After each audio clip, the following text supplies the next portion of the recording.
तमसो मा ज्योतिर्गमय मृत्योर्मा मृतम गमय। नमस्कार पैनलिस्ट एवं उपस्थित दर्शकों, मैं professor Monisha Tecnia institute of advance studies की पहल टेक्निया टीवी के अनकट सेगमेंट की पहली प्रस्तुति में आप सभी का स्वागत करती हूं। अनकट की पहली प्रस्तुति 76वें गणतंत्र दिवस की थीम स्वर्णिम भारत, विरासत और प्रगति से संबंधित है। इस थीम को ध्यान में रखते हुए आज का विषय है भारतीय ज्ञान, परंपरा, दृष्टि और क्रियान्वयन। इस कड़ी में हमारे साथ इस मंच पर ऐसे विशेषज्ञ उपस्थित हैं जो अपने अपने क्षेत्र में गहन अनुभव और दृष्टिकोण रखते हैं। पहले विषय विशेषज्ञ हैं professor M N. Jha, dean academics डायस, और दूसरे विषय विशेषज्ञ हैं जनसंचार विभाग के विभागाध्यक्ष डॉक्टर शिवेंदु कुमार राय। इस सत्र में हम यह समझने की कोशिश करेंगे कि कैसे भारतीय ज्ञान प्रणाली ने न केवल हमारे देश को बल्कि समग्र मानवता को प्रगति और समृद्धि की दिशा में मार्गदर्शन किया है। मुझे विश्वास है कि इस चर्चा से हमें नए विचार और समाधान मिलेंगे। आइए इस संवाद की शुरुआत करते हैं और एक सकारात्मक दिशा में भारत की स्वर्णिम विरासत और प्रगति के विचारों का आदान प्रदान करते हैं। इस कड़ी में मेरा पहला प्रश्न प्रोफेसर एम.एन. झा सर से है। सर, आपके अनुसार भारतीय ज्ञान परंपरा को आधुनिक समय में किस प्रकार संरक्षित और पुनर्जीवित किया जा सकता है? या कुंदेन्द्र तुषारहार धवला, या सुवस्त्रावृता, या वीणा वरदंड मंडित करा, या सुपद्मनासिना, या ब्रह्माचित शंकर प्रभृति देव्यै सदा वंदिता, श्यामांड पात सरस्वती भगवती निश्चय जरफ। जय माँ Saraswati, goddess of knowledge and wisdom. नमस्कार।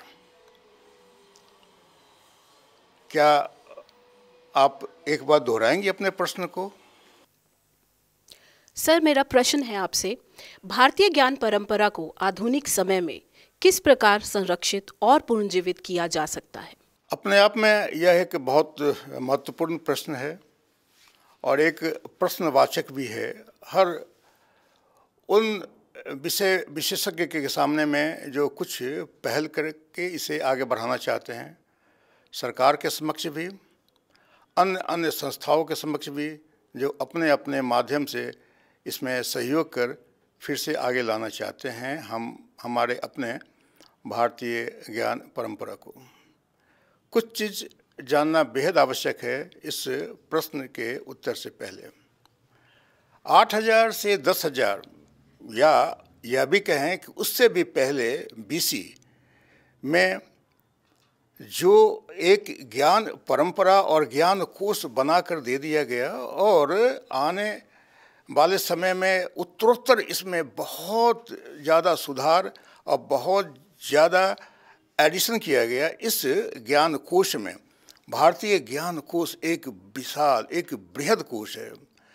यह कोश सिर्फ यह नहीं दर्शाता कि हमारा सिविलाइजेशन कितना पुराना है, यह भी दर्शाता कि हम कितने गहन चिंतक रहे हैं, हमारे पूर्वज कितने विद्वान रहे हैं और हमारे चिंतक के किन किन आयामों को जो अभी भी हम कल्पना नहीं कर सकते, उस समय उन्होंने मैं छुआ। कुछ उदाहरण के तौर पर मैं बताऊं, क्या इसका कोई जोर है कि सौरमंडल में हुए विभिन्न घटनाओं को आज से 10,000 साल पहले, या करीब आज से तो 12,000 साल पहले, क्योंकि 10,000 BC की मैं बात कर रहा हूँ, उस समय इन गणनाओं को कर लिया गया इतने सूक्ष्म तरीके से।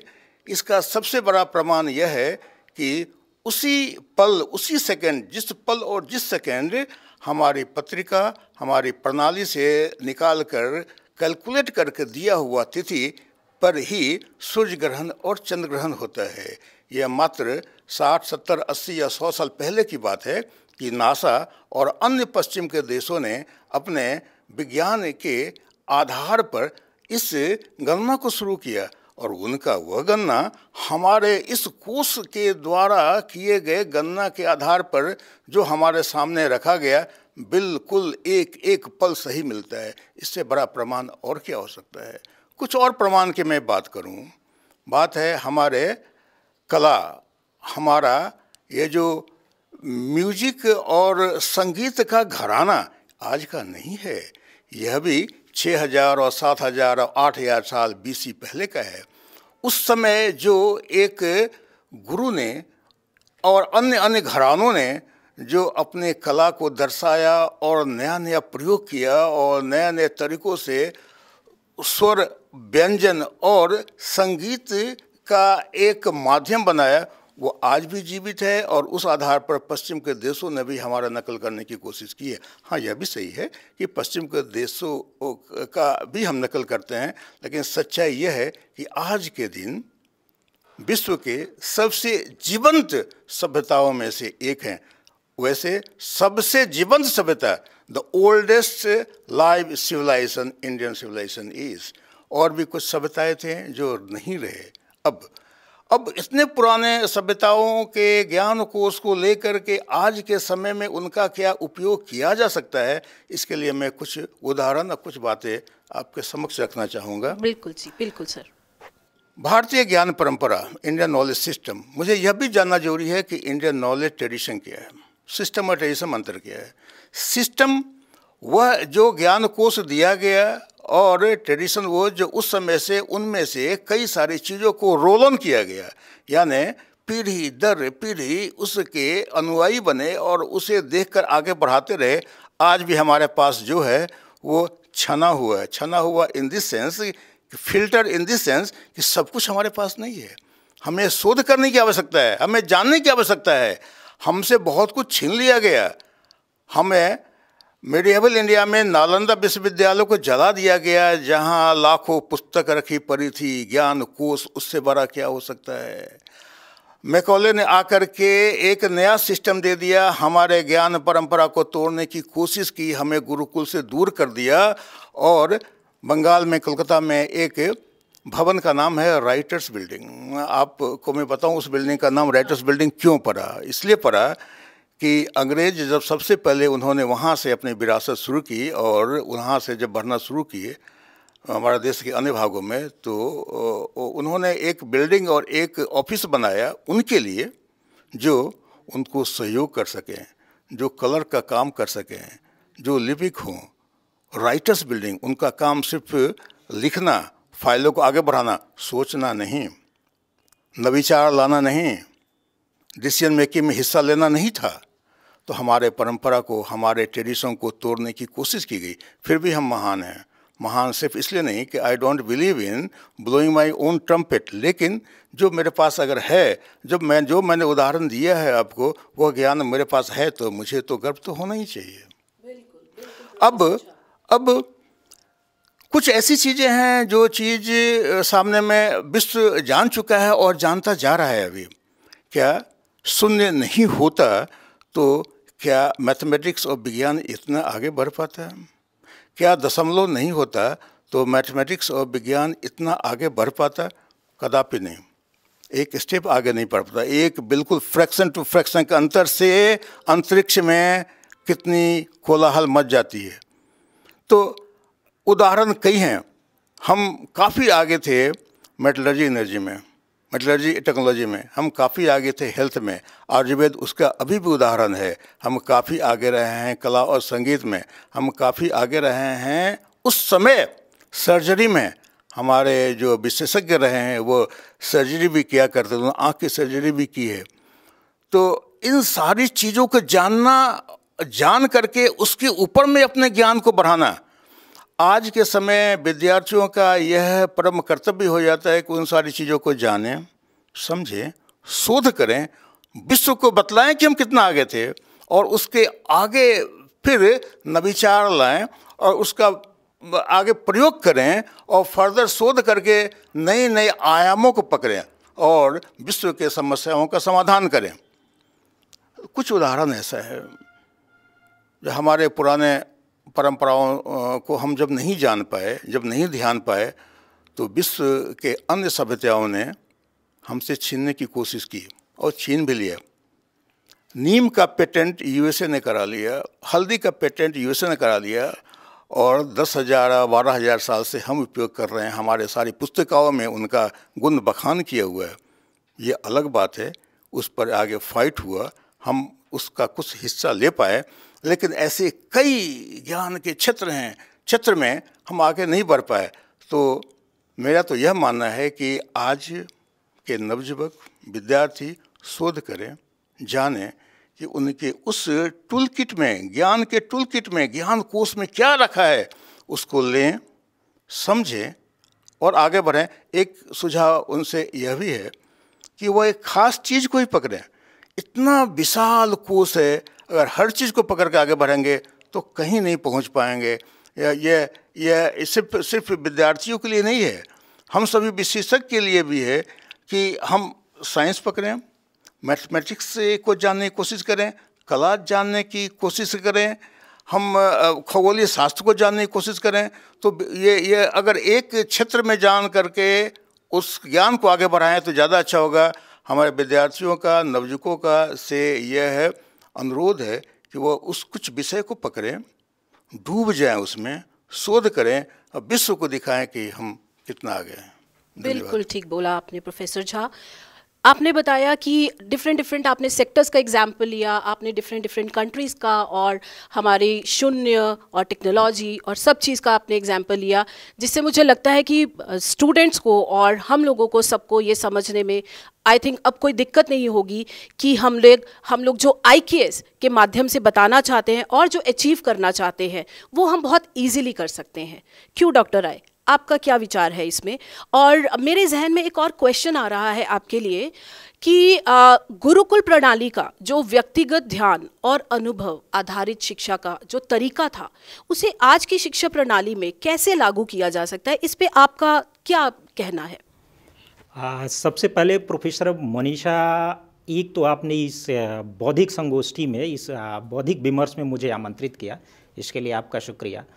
दूसरा जो अभी आपने प्रोफेसर एमन जहाज से प्रश्न किया कि क्या भारतीय ज्ञान परंपरा को पुनर्जीवित किया जा सकता है, इस शब्द से ही मेरा बौद्धिक विरोध है कि भारतीय ज्ञान परंपरा जीवित थी, मरी कब थी कि आप पुनर्जीवित करने की आप बात करते हो। मुझे इस शब्द से ही मेरा बौद्धिक विरोध है। दूसरा मेरा इसी कड़ी में कि जो भारतीय ज्ञान परंपरा रही है ये खत्म होने वाली ज्ञान परंपरा है ही नहीं, क्योंकि हमारे यहाँ एक स्टोरी टेलिंग प्रथा रही है। स्टोरी टेलिंग एक सिस्टम है, हमारे यहाँ इकोसिस्टम डेवलप हुआ है जो एक पीढ़ी से दूसरी पीढ़ी तक आता चला जाता है, और ये अनवरत चलने वाली प्रक्रिया, ये खत्म होने वाली प्रक्रिया ही नहीं है। तो दैट्स वाई यही एक रीजन है कि मुझे इस शब्द से ही मेरा विरोध होता है, और ये मेरा बौद्धिक विरोध होता है कि इस शब्द भारतीय ज्ञान परंपरा से क्यों जोड़ा जाता है। दूसरा जो आपने कहा कि गुरुकुल परंपरा जो रही है ये क्या भारतीय ज्ञान परंपरा को समृद्ध कर रही थी, या आज भी वैसी अगर व्यवस्था डेवलप कर दिया जाए तो क्या ये परंपरा आज के समय में, आज के समय के मांग के अनुसार क्या हमारी ज्ञान परंपरा आने वाली पीढ़ी को समृद्ध कर सकती है? बिल्कुल कर सकती है। आप देखेंगे कि जो गुरुकुल व्यवस्था रही है वो गुरुकुल व्यवस्था पार्टिसिपेटरी व्यवस्था रही है, जहां पे आप शिष्य गुरु एक का पिता पुत्र की तरह व्यवहार करता है, जहां पे ज्ञान का जो प्रभाव है वो बिल्कुल डायरेक्ट होता है, जहां पे आप देखेंगे कि इंटरपर्सनल कम्युनिकेशन की तरह हो सकता है। और इस प्रोसेस में जो ज्ञान का विस्तार होता है वो एक दूसरे से ही नहीं होता है और आत्मीयता के साथ होता है। आप ये देखेंगे तो गुरुकुल परंपरा जो रही है, जहां पे आज जो कॉन्सेप्ट देखते हैं, अर्न वाइल लर्न की परंपरा रही है कि आप ज्ञान के साथ धन भी अर्जित करिए। हमारी गुरुकुल परंपरा में आप देखिए कि वहां तो आपको पढ़ने के लिए आपको धन अर्जित करना था, और वो धन अपने जीवन को चलाना था, न कि यहां पे उस धन का स्टोर करना था कि हमारी आने वाली पीढ़ियां उस पर राज करेंगी। तो हमारा जो ज्ञान परंपरा रहा है, जिसको कई आप देखिए सिविलाइजेशन ने उसको एडॉप्ट भी किया है, जो और उसी एडॉप्टेशन के प्रोसेस में उसको डिस्ट्रॉय करने की भी कोशिश की गई, जिसमें अभी प्रोफेसर एमन झा सर ये जिक्र भी कर रहे थे कि नालंदा का जो वो ज्ञान संग्रह करने का जो सिस्टम था, जो लाइब्रेरी सिस्टम था, उसको खिलजी वंश ने, गुलाम वंश ने डिस्ट्रॉय करने की कोशिश की। आप देखिए तो कारण क्या थे? ये कारण क्या थे कि वो गुरुकुल परंपरा थी, चाहे किसी भी धर्म से संबंधित हो, चाहे किसी भी रिलीजन से संबंधित हो।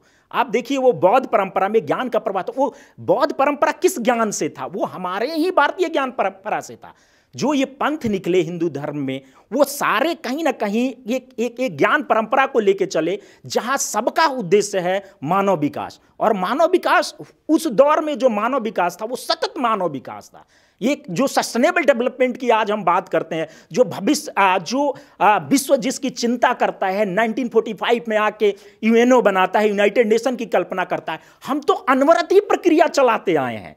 तो हमारी ज्ञान परंपरा जो है वो पहले से ही समृद्ध है। और उस ज्ञान परंपरा को जो एक प्रोफेसर झा सर कह भी रहे थे कि इस ज्ञान परंपरा को प्रिजर्व करने की जरूरत है, प्रिजर्व करके उसको नई पीढ़ी तक पहुंचाने की जरूरत है। मुझे लगता है ये बिल्कुल इस प्रोसेस पे आने वाले लोगों को काम करना चाहिए। और अभी हालांकि जो कई सारी सरकारें इस पे काम भी की हैं और ये सरकार ज़्यादा फोकस्ड है और कर भी रही है। तो मुझे लगता है कि जो एजुकेशन सिस्टम है हमारा जो अभी का, उसमें भारतीय ज्ञान परंपरा को एक उस तरीके से लेना चाहिए कि जैसे किसी ये धर्म, अभी क्या होता है, बहुत बार होता है कि भारतीय ज्ञान परंपरा को किसी न किसी धर्म से जोड़ दिया जाता है, जो बिल्कुल ही गलत है। भारतीय ज्ञान परंपरा किसी एक धर्म बेस पे आधारित नहीं है, वो कई धर्मों से और कई पंथ से निकली हुई भारतीय व्यवस्था है।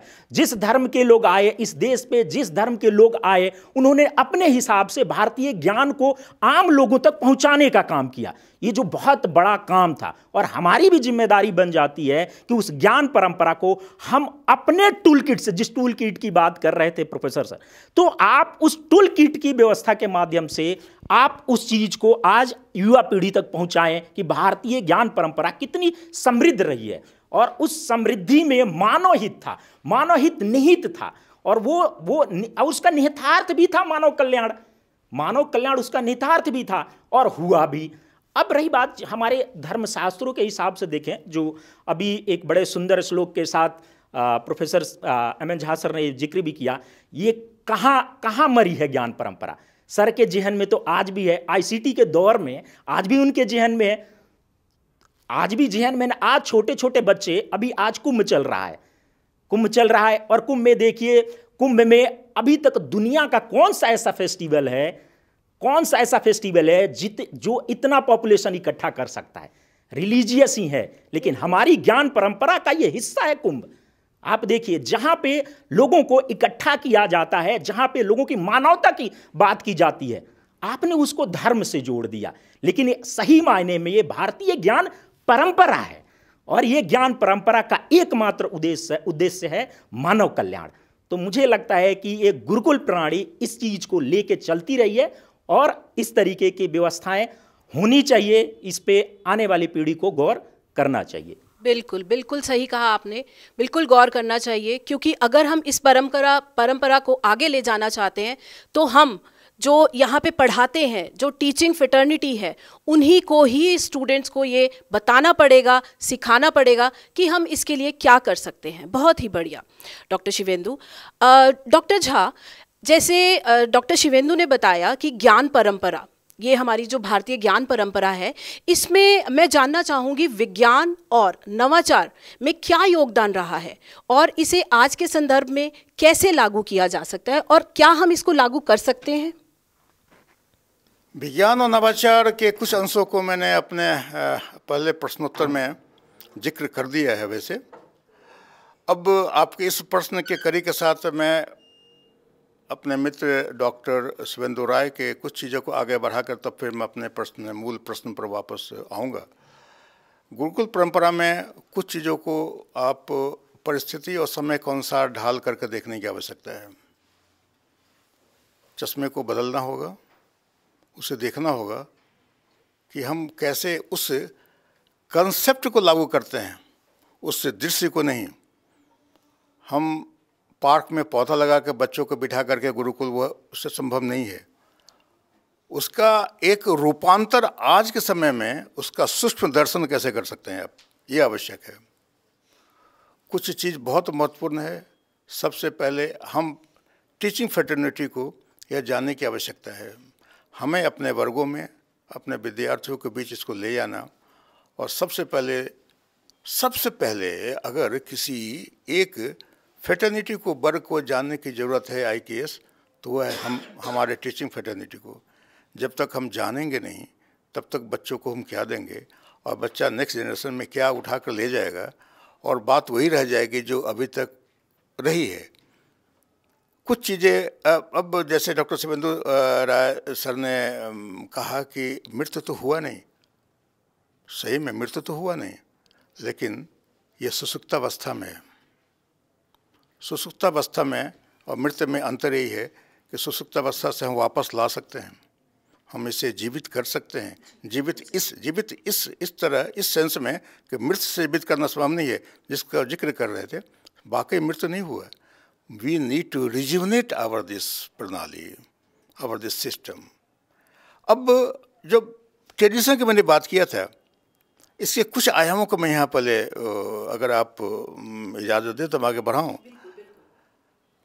हम अपने ज्ञान कोश में से कुछ चीज़ों को शुरू से निभाते रहे, जिसे हम ट्रेडिशन कह रहे हैं।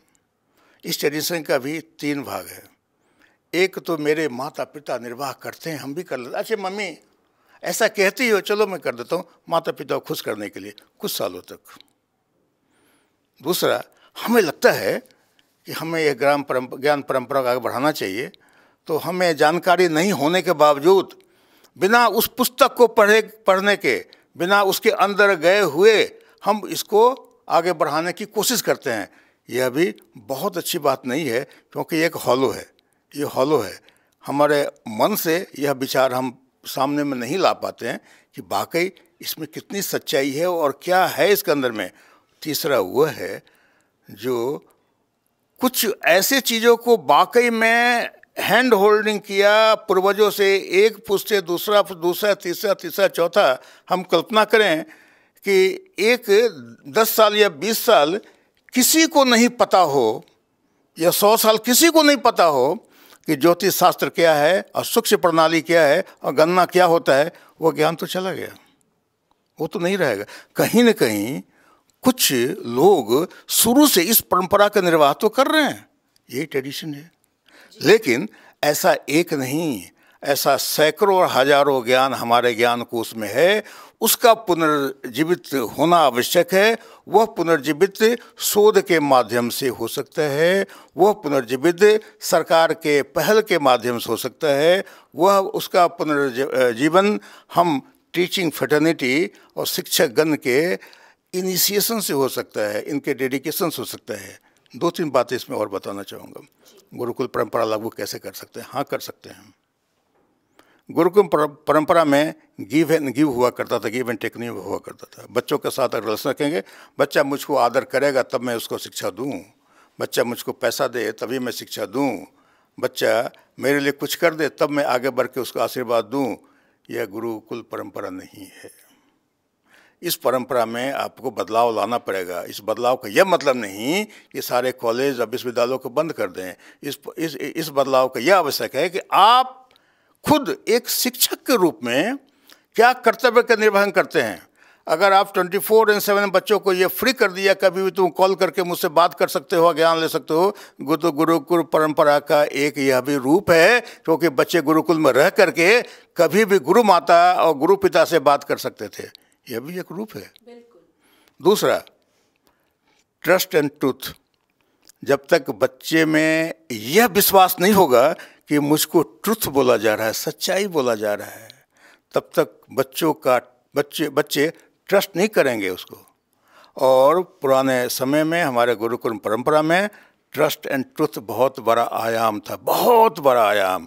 कुछ भी कह दे हमारे गुरु महोदय, शिष्य को उसको करना ही होता था। और किसी भी तरह की समस्या ज्ञान में, किसी भी तरह का अगर दुरुस्त पाते थे हमारे गुरु महोदय, तो आगे बढ़ के उसको दूर करते थे।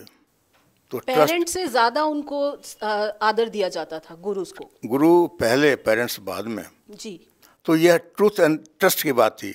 और तीसरा, तो वह भी अभी लागू कर सकते हैं, यह हमारा कर्तव्य है, बिल्कुल लागू कर सकते हैं। और तीसरा, पैसन। पैसन, बच्चों में यह पैसन होना एकलव्य से बड़ा पैशन क्या था कि सब चीज़ से दूर कर दिया गया पैशन था कि मैं अर्जुन से बड़ा धनुर्धर बन जाऊं। वो बन के दिखाया, उसे मौका नहीं मिला। वह पैशन अगर बच्चों में पैदा कर दें तो गुरुकुल परंपरा को लागू कर दे रहे हैं। तो गुरुकुल परंपरा में ये कुछ आयाम को लागू करने से परिस्थिति बस आपको बदलाव करके आप उसे लागू कर सकते हैं, आप उसको रिज्यूनेट कर सकते हैं, आप कल्पना कर सकते हैं। इसी क्रम में आपका एक प्रश्न था, प्रश्न क्या एक पुनः दोहरा, एक नविचार के रूप में था और एक शायद विज्ञान के रूप में था। फाइन, बहुत अच्छा, बहुत अच्छा। विज्ञान का यहाँ पर शुष्कता अवस्था में हमारा कुछ जनरेशन चला गया। हम क्या कल्पना करें, आज से 1500 साल पहले, अगर 2000 साल पहले शल्य चिकित्सा अगर हमारे ज्ञान के आधार पर हुआ करता था, आँखों का ऑपरेशन ज्ञान के आधार पर हो जाया करता था, मेटलर्जी एनर्जी का ज्ञान था, तो कहीं न कहीं इसके शोध में कमी है। तभी हम Indianness in Indian knowledge system को नहीं ला पा रहे अभी तक। फिर यह शोध का विषय होगा, शोध में शोध करें, इसके अंदर जाएं, आज के विद्यार्थीगण पता करें, जब जानें और अभी के ज्ञान में उसको संग्रहित करें और उस ज्ञान को लेकर आगे बढ़ें, उनको खुद ब खुद नविचार आएगा। नविचार का मतलब यह नहीं, नविचार का मतलब यह नहीं कि आज तक दुनिया में नहीं था, हमने पहली बार कर लिया। नविचार का मतलब है जो कुछ भी है उसको कैसे हम नया रूप में सामने में रखें, समाज के कल्याण के लिए, देश के कल्याण के लिए, मित्र के कल्याण के लिए, उद्योग के कल्याण के लिए काम में लाएं।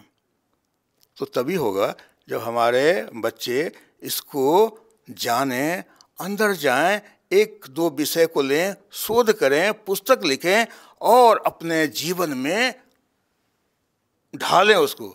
शुरुआत होगी हमारे शिक्षक शैक्षिक व्यवस्था से, हम शिक्षकगण से हम सभी प्रण लें तो यह कोई आश्चर्यजनक काम नहीं है, खासकर तब जबकि यह सदी ज्ञान की सदी है। Knowledge and wisdom will rule in this era.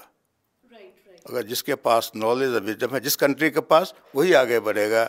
और हम विश्व गुरु बनने के क्रम में फिर आगे हैं, लेकिन उसको त्वरित करने के लिए, ऐसा नहीं कि विश्व गुरु बनते बनते फिर 200 साल लग जाए, उसको त्वरित करने के लिए, जल्दी लाने के लिए, 2047 विकसित भारत के उद्देश्य को पकड़ने के लिए हमारे पूरे के पूरे व्यवस्था में इसको लाना और विद्यार्थीगण को इन्वॉल्व होना, शिक्षक को मार्गदर्शन देना, शिक्षक को खुद को जानना बहुत आवश्यक है। बहुत आवश्यक है।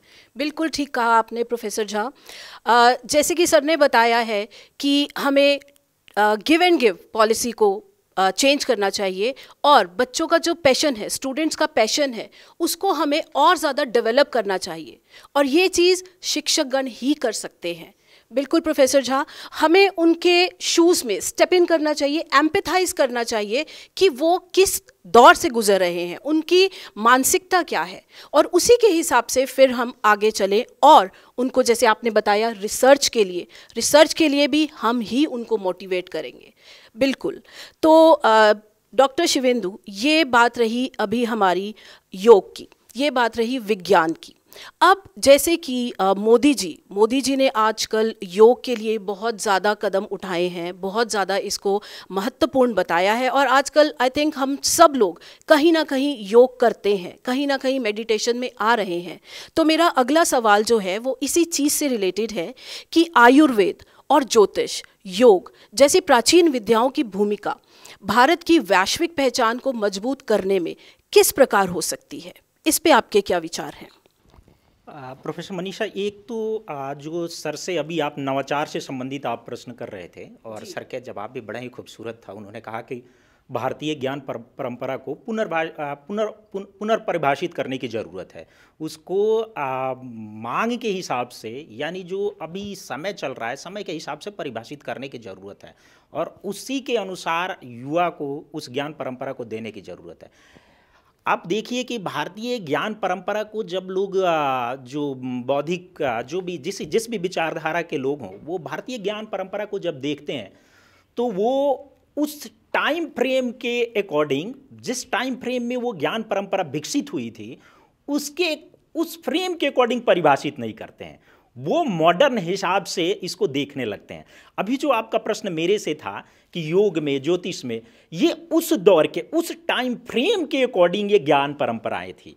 और हम क्या करते हैं, जो आज की युवा पीढ़ी है उसको, जो बौद्धिक वर्ग है, वो आज के हिसाब से उसको अंधविश्वास की तरफ उसको लेने लगता है और अंधविश्वास की एक अंधविश्वास के कैटेगरी में डाल देता है, लेकिन ऐसा है नहीं। आप देखिए उस दौर में जो योग परंपरा थी वो कोई मॉडर्न चिकित्सा व्यवस्था नहीं थी, जो आज के जो एलोपैथ वाली जो व्यवस्था है वो उस दौर में तो थी नहीं।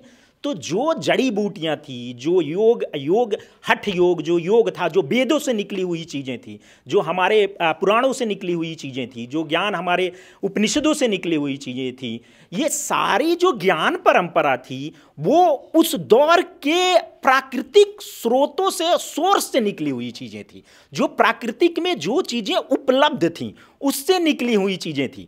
और आज हम उसको जब उस ज्ञान परंपरा को एज इट इज जब युवाओं के सामने परोसते हैं तो तथाकथित बुद्धिजीवी लोग उसको अंधविश्वास की तरह और अंधविश्वास की तरह परिभाषित भी करते हैं। कहते हैं कि हाउ कैन पॉसिबल कि पुष्पक विमान होगा, रामायण में ये मेंशन है।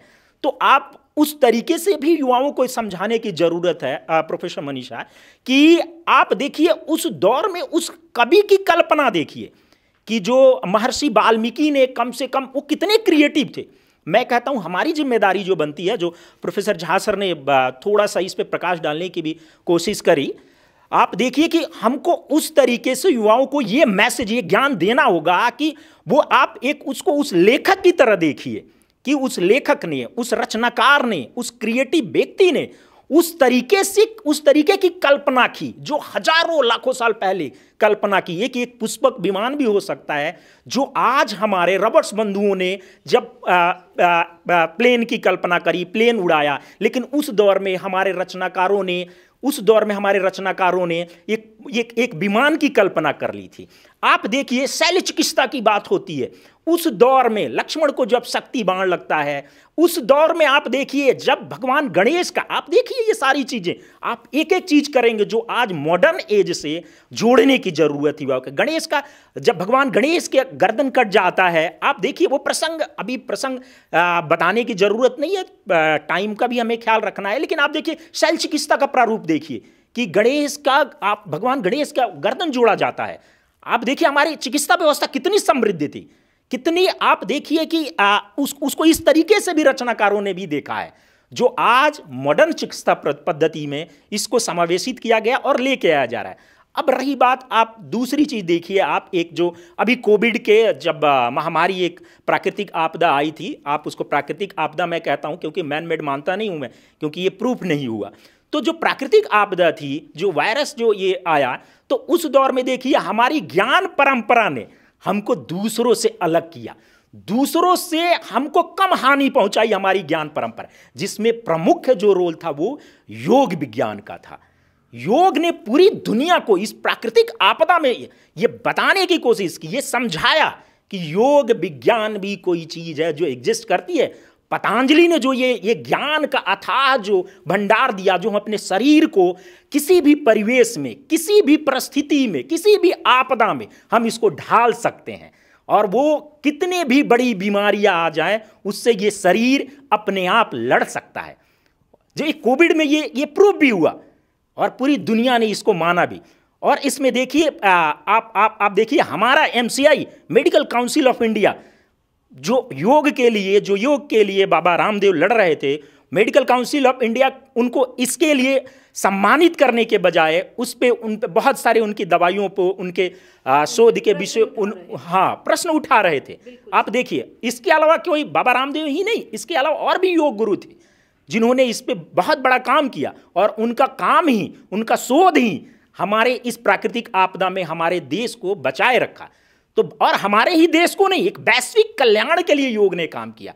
रही बात ज्योतिष शास्त्र की, आप ज्योतिष शास्त्र के पूरी 4 विधाएं हैं। मैं ज्योतिष शास्त्र का एक्सपर्ट तो नहीं हूं, लेकिन ज्योतिष शास्त्र को मैं एक आम आदमी की तरह जो समझता हूं, तो मुझे लगता है ज्योतिष शास्त्र एक आशा देता है, एक उम्मीद देता है इंसान को कि ये आप जब सब जगह से हार जाते हैं तो आप एक नेचर में कोई ऐसा एक पावर है जिस पे आप बिलीव कर सकते हैं। और ये मेडिकल साइंस भी ये प्रूव करता है कि इंसान जो है वो 10% बीमारियों से लड़ता है तो 90% अपने हौसला से वो लड़ सकता है, उस बीमारी को जड़ से मूल से खत्म कर सकता है। और ज्योतिष शास्त्र जो है वो ज्योतिष शास्त्र का जो पहला है, जो पूरे नेचर का अध्ययन करता है, जो काल गणना की बात करता है, जो ये सृष्टि के सृजन में जितने ग्रह नक्षत्र हैं उसकी गणना की बात करता है। तो ज्योतिष शास्त्र अवैज्ञानिक तो कहीं से नहीं है। अब ज्योतिष शास्त्र को आज के संदर्भ में आप जो आईसीटी का दौर है, इंफॉर्मेशन कम्युनिकेशन टेक्नोलॉजी का दौर है, उससे अब जोड़ने की जरूरत है। और ये जोड़ेगा कौन? जोड़ने के इस कड़ी में मुझे लगता है कि मॉडर्न जो वैज्ञानिक लोग हैं, जो शिक्षाविद लोग हैं, जो पत्रकार लोग हैं, हमारे जैसे अगर जर्नलिस्ट हैं, उनकी जिम्मेदारी बन जाती है कि इस पे ज़्यादा से ज़्यादा जो हमारी ज्ञान परंपरा रही है उस ज्ञान को आधुनिक जो ज्ञान परंपरा है उससे जोड़ें और युवाओं तक इसको पहुंचाने का काम करें। और अगर ऐसा हम कर लेते हैं अगर, तो कोविड क्या, इससे भी बड़ी बड़ी बीमारियां भविष्य में अगर आती हैं तो इससे लड़ने में हम सक्षम होंगे। बिल्कुल बिल्कुल डॉक्टर शिवेंदु, जैसे आपने बताया कि हमारी जो मेडिकल साइंसेज है उसकी जो शुरुआत हुई है वो हमारे देवी देवताओं के समय से हुई है। जैसे आपने गणेश जी का एग्जाम्पल लिया, जैसे आपने लक्ष्मण जी का एग्जाम्पल लिया, तो बहुत बढ़िया, आपने बहुत बढ़िया तरीके से ये बताया है। मैं देवी देवताओं से एग्जाम्पल अगर मैं ले रहा हूँ तो एक उदाहरण स्वरूप ले रहा हूँ। मेरा इसमें ऐसा नहीं है कि आज के युवा उसको सत्य मान लें और उस पर शोध न करें। मेरा कंसर्न सिर्फ इतना है कि हमारी जो ज्ञान परंपरा है, तो अगर स्टोरी टेलिंग सिस्टम है तो हमारे रचनाकारों को उस तरीके से भी देखा जाने की जरूरत है और देखना भी चाहिए युवाओं को, और उसको लेके वो आगे बढ़े तो ज्यादा बेहतर। बिल्कुल, जैसे आपने बताया 10:90 means 90% is all in your mind, उसी से ही हम कोविड को कॉन्कर कर पाए हैं। बिल्कुल ठीक कहा आपने डॉक्टर शिवेंदु। इसी के साथ मैं इसको कंक्लूड करती हूँ। आपके डॉक्टर शिवेंदु, आपके और झा सर, आपके विचार हमारे लिए बहुत बहुत बहुत महत्वपूर्ण है और मैं आशा करती हूँ कि इससे हमारे आने वाली जनरेशन और हमारी करंट जनरेशन, जो हमारे स्टूडेंट्स हैं, एग्जिस्टिंग स्टूडेंट्स, सबको बहुत ही ज़्यादा फायदा होगा। सो in the end, I would like to say that we have seen that the Indian knowledge system is not just old books, but a living tradition that still guides us today. It teaches us important values like wisdom, ethics, and respect for nature, which are essential for the betterment of humanity. हमारे पूर्वजों ने हमें यही सिखाया है कि ज्ञान सिर्फ बुद्धि की बात नहीं है, बल्कि यह हमारे आत्मिक और सामाजिक विकास में भी मदद करता है। भारतीय ज्ञान परंपरा हमें यह बताती है कि जीवन का असली उद्देश्य केवल भौतिक सुख नहीं है, बल्कि शांति और समृद्धि है। With this, I hope this panel discussion has inspired you to learn more about this rich tradition and use its teaching in your own lives. As we move forward, the next session will dive deeper into the practical applications of this knowledge in today's world. Thank you. Thank you for your attention, and let's continue this journey together. Thank you.